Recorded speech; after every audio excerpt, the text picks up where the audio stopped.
RR ടോക്സിലേക്ക് എല്ലാവർക്കും സ്വാഗതം. ഗോപിനാഥ് മുതുകാടിനെതിരെയും അദ്ദേഹത്തിൻ്റെ സ്ഥാപനമായ DICയിലെ നടത്തിപ്പിനെതിരെയും വളരെ ഗുരുതരമായ ആരോപണങ്ങളാണ് കഴിഞ്ഞ കുറേ നാളുകളായി പുറത്തു വന്നുകൊണ്ടിരിക്കുന്നത്.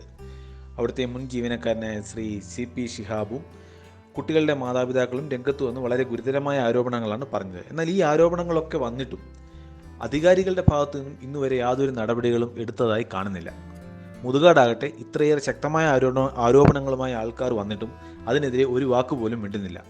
മുതുകാടിൻ്റെ കൈകൾ ശുദ്ധമാണെങ്കിൽ, മുതുകാട് തെറ്റുകാരനല്ലെങ്കിൽ ഒരു മാനനഷ്ട കേസിന് പോലും തയ്യാറാകാതെ മുതുകാടും മാളത്തിൽ വിളിച്ചു നിൽക്കുന്നു. പക്ഷേ ഇപ്പോൾ ഈ വീഡിയോ RR ടോക്സ് ചെയ്യാനുള്ള കാരണം മുതുകാടിൻ്റെ സ്ഥാപനത്തിന് ഭരണപക്ഷത്തു നിന്നുമുള്ള നല്ല സപ്പോർട്ടുണ്ട് എന്ന് തെളിയിക്കുന്ന ചില കാര്യങ്ങൾ പുറത്തു വന്നതിനാലാണ്. ആരുടെയൊക്കെയോ പിൻബലം മുതുകാടിനുണ്ട്. മുതുകാടിനെതിരെ കാര്യങ്ങൾ തെളിഞ്ഞാൽ ഒരുപക്ഷെ പലരുടെയും ചീട്ട് കീറും എന്ന അവസ്ഥയായതുകൊണ്ടാണോ മുതുകാടിനെതിരെ അന്വേഷണമൊന്നും പ്രഖ്യാപിക്കാത്തത് എന്നും ചിന്തിക്കേണ്ടിയിരിക്കുന്നു. ഈ അടുത്തിടെ മുൻ മന്ത്രി ശൈലജ ടീച്ചർ പറഞ്ഞതും അതിന് മറുപടിയായി CP ഷിഹാബ് പറഞ്ഞതും ഒന്ന് കേട്ടിട്ട് നമുക്ക് തിരിച്ചു വരാം. ഇല്ല, ഞാൻ ഷിഹാബിനെ എടുത്തതും എനിക്ക് പങ്കില്ല, ഒഴിവാക്കിയതിലും എനിക്ക് പങ്കില്ല, അത്രയേ ഉള്ളൂ. തന്നെ പുറത്താക്കിയതുമായി ബന്ധപ്പെട്ട് ശൈലജ ടീച്ചർക്ക് പങ്കുണ്ട് എന്ന് CP ഷിഹാബ് നേരത്തെ പറഞ്ഞതുമായി ബന്ധപ്പെട്ട ചോദ്യത്തിനാണ് ഇത്തരത്തിലൊരു മറുപടി ടീച്ചർ പറഞ്ഞത്. ഇതിന് ഷിഹാബ് തെളിവടക്കം പറഞ്ഞ മറുപടി നമുക്കൊന്ന് കേട്ടു നോക്കാം. എന്നെ ഒഴിവാക്കാൻ വേണ്ടി ഒക്ടോബർ 31, 2018 മാജിക് പ്ലാനറ്റിൻ്റെ അക്കാഡമിക് ഡയറക്ടർ ചന്ദ്രസേനൻ മിത്രമല എന്നെ ഫോണിൽ വിളിച്ച് സംസാരിച്ചതിൻ്റെ കോൾ റെക്കോർഡ് നിങ്ങൾക്ക് കേൾക്കാം. എക്സിക്യൂട്ടീവ് ഡയറക്ടറും അതുപോലെ തന്നെ നമ്മുടെ സോഷ്യൽ സെക്യൂരിറ്റി മിഷൻ മിനിസ്റ്ററുമായിട്ട് സാറ് സംസാരിച്ചു. ഒരു വർഷം കഴിയല്ലേ, ശരി 31 വിളിച്ചിട്ട് നവംബർ 1 തൊട്ട് ഒഴിവാക്കാൻ. CP ഷിഹാബ് പുറത്തുവിട്ട ഈ ശബ്ദ സന്ദേശം പ്രകാരം അന്നത്തെ സോഷ്യൽ സെക്യൂരിറ്റി മിഷൻ മിനിസ്റ്ററായിരുന്ന ശൈലജ ടീച്ചറുടെ നിർദ്ദേശപ്രകാരം അല്ലെങ്കിൽ അറിവോടുകൂടി നവംബർ 1 മുതൽ ഷിഹാബിനെ DICയിൽ നിന്നും പുറത്താക്കുകയാണ് എന്നാണ്. അതിൻ്റെ അർത്ഥം മുതുകാടും മുതുകാടിൻ്റെ അനുവർത്തികളും ടീച്ചറെ പോലെയുള്ള ഭരണകർത്താക്കളുടെ അറിവോ അറിവില്ലാതെയോ അവരുടെ പേര് കൃത്യമായി വിനിയോഗിച്ച് കാര്യമായ അഴിമതിയും അനീതിയും നടപ്പിലാക്കിക്കൊണ്ട് വരികയായിരുന്നു എന്നതിനുള്ള ഉത്തമ തെളിവാണ് ഈ കാണുന്നത്. മറുനാടൻ ഷാജനും ശൈലജ ടീച്ചറെ പോലെയുള്ളവരും ഒക്കെ ആവർത്തിച്ച് പറയുന്നൊരു കാര്യമുണ്ട്. ലോകോത്തര നിലവാരത്തിലുള്ള സാങ്കേതികവിദ്യയും സംവിധാനങ്ങളും പരിചയസമ്പന്നരായ ടീച്ചേഴ്സും എല്ലാം തികഞ്ഞ ഒരു സ്ഥാപനമാണ് ഡിഫറൻറ്റ് ആർട്സ് സെൻറ്റർ എന്നത്. മലയാളത്തിൽ ചൊല്ലുണ്ട്, വാളെടുത്തവരെല്ലാം വെളിച്ചപ്പാടെന്ന്. ഇവിടെ ടീച്ചർമാർ ചെയ്യേണ്ട ജോലി ടീച്ചർമാർ ചെയ്യുന്നില്ല, അല്ലെങ്കിൽ ആ ജോലി ചെയ്യാൻ സഫീഷ്യൻ്റായ ക്വാളിഫൈഡ് ആയ ടീച്ചേഴ്സ് ഇല്ല എന്ന് തെളിയിക്കുന്ന ഒരു ആരോപണമായിരുന്നു ഷിഹാബ് ഉന്നയിച്ചത്. ഷിഹാബ് പറഞ്ഞൊന്ന് കേട്ടിട്ട് നമുക്ക് വീണ്ടും തിരിച്ചു വരാം. ഗുരുതരമായിട്ടുള്ള മറ്റൊരു പ്രശ്നം എന്ന് പറയുന്നത്, ഞാൻ പത്രസമ്മേളനത്തിൽ പറഞ്ഞ കാര്യം എന്താണ്, അവിടെ ഉണ്ടാകുന്ന സമയത്ത് കുട്ടികളെ ഞങ്ങളെല്ലാവരും റൂമിലിട്ട് ചെറിയൊരു റൂമിനകത്ത് നിർത്തുമായിരുന്നു. ഇവരൊക്കെ പറഞ്ഞ ആരോപണങ്ങളെ ഖണ്ഡിക്കുന്നതിന് വേണ്ടി DICയിലെ ചില അമ്മമാർ വന്ന് നേരിട്ട് നടത്തിയ ഒരു വീഡിയോ നമ്മളെല്ലാവരും കണ്ടാണല്ലോ.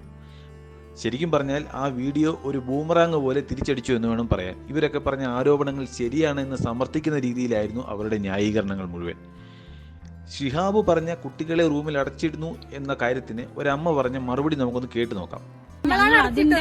നല്ല രീതിയിൽ വശങ്ങൾ പറഞ്ഞു കൊടുത്ത് ഞാനാണ് അടച്ചിട്ടിരുന്നത്. എന്റെ 5 മക്കളെ അടച്ചിട്ടത് ഞാനാണ്.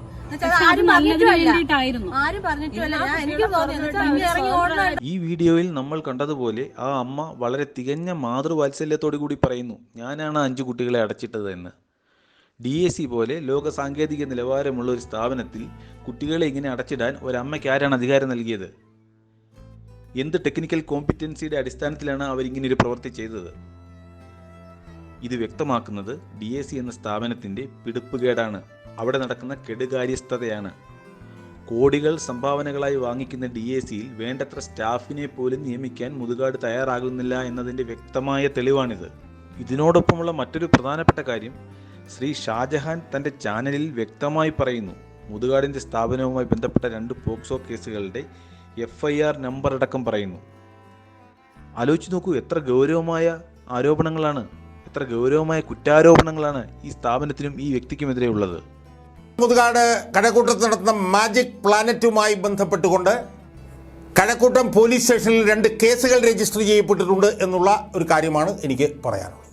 IPCയിലെ 377 എന്ന് പറഞ്ഞൊരു വകുപ്പുണ്ട്. അത് ഈ പറഞ്ഞ പോലെ അൺനാച്ചുറൽ സെക്സുമായി ബന്ധപ്പെട്ടിട്ടുള്ള അല്ലെങ്കിൽ പ്രകൃതി വിരുദ്ധ ലൈംഗിക ചൂഷണവുമായി ബന്ധപ്പെട്ടുള്ള വകുപ്പാണ് 370.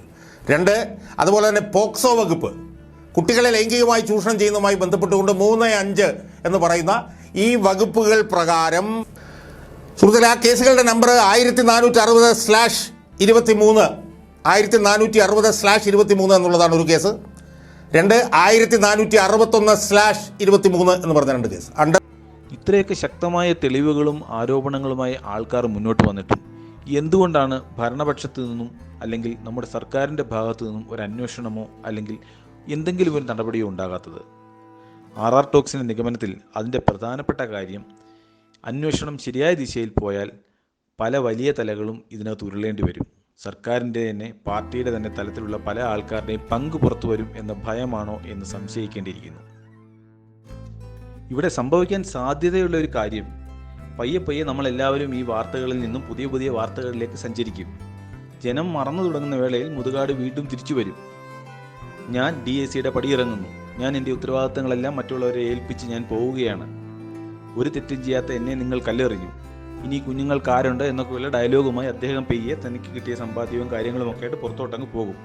2-3 കൊല്ലം കഴിഞ്ഞ് പുതിയ എന്തെങ്കിലും ഒരു ഉടായ്പുമായിട്ട് അദ്ദേഹം വീണ്ടും വരും. നന്മ മരങ്ങൾ ഇവിടെ വളരുന്നത് സർക്കാരിൻ്റെ പിടിപ്പുകേടാണെന്ന് ഇവിടുത്തെ ഭരണ സംവിധാനവും ജനങ്ങളും മനസ്സിലാക്കാത്തിടത്തോളം കാലം ഇതൊരു അപകടകരമായ സാമൂഹിക അവസ്ഥയാണ്. ഇതിന് മാറ്റം വരാത്ത പക്ഷം വരും തലമുറ വല്ലാതെ അനുഭവിക്കും. തീർച്ച. നന്ദി, നമസ്കാരം.